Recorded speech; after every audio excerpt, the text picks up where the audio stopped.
کہ دو تحریریں ہیں. ایک تحریر جو ہے وہ امپورٹڈ گورنمنٹ کا جو لاڈلا آئی جی اور لاڈلا ڈی آئی جی آپریشنز ہے ان کے اوپر ہم نے کہا امپورٹڈ گورنمنٹ کے ساتھ ساتھ اگر میرے کلائنٹ کو کچھ ہوتا ہے تو یہ براہ راست ذمہ دار ہوں گے. اس کا سبب یہ ہے کہ وہ ایک طرف سیکیورٹی ہٹا رہے ہیں, کہتے ہیں جی بی کے پی پنجاب اور کوئی سیکیورٹی نہیں ہو سکتی.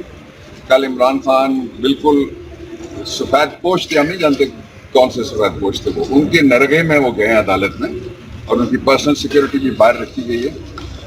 آج انہوں نے کچھ دن دیر پہلے دیا تھا ہمارے سیکریٹریٹ کو بنگالہ میں تھریٹ لیٹر کہ کچھ لوگ ہیں جو عمران خان صاحب کو مارنا چاہتے ہیں.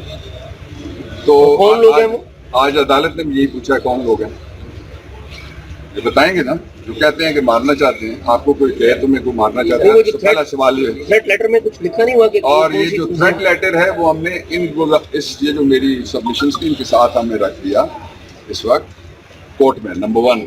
دوسرا یہ ہے کہ ان کو خیال آیا, کیونکہ پچھلی تاریخ پہ میں نے کہا تھا ATA اکیلا نہیں لگ سکتا, آج جج صاحب کی آبزرویشن ہے, ان کو خیال آیا کچھ دفعات اور لگائے جائیں تو 3-4 چارجز اور انہوں نے اس کا اضافہ کیا.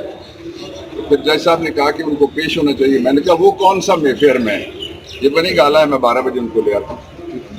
تو ڈاکٹر صاحب یہ فرمائیں کہ ابھی عمران خان صاحب سیکیورٹی ہے ہی نہیں, مطمئن کیا ہوں. لیکن پولیس تو کہہ رہی ہے کہ 266 اہلکار عمران خان صاحب کی سیکیورٹی کے اوپر لگے ہوئے. کل آئی جی نے کمیٹی میں بریفنگ دی ہے. شاہ صاحب آپ پولیس کی یقین رکھتے ہیں, کون کاٹ آئے نظر ہمیں لاتے ہیں.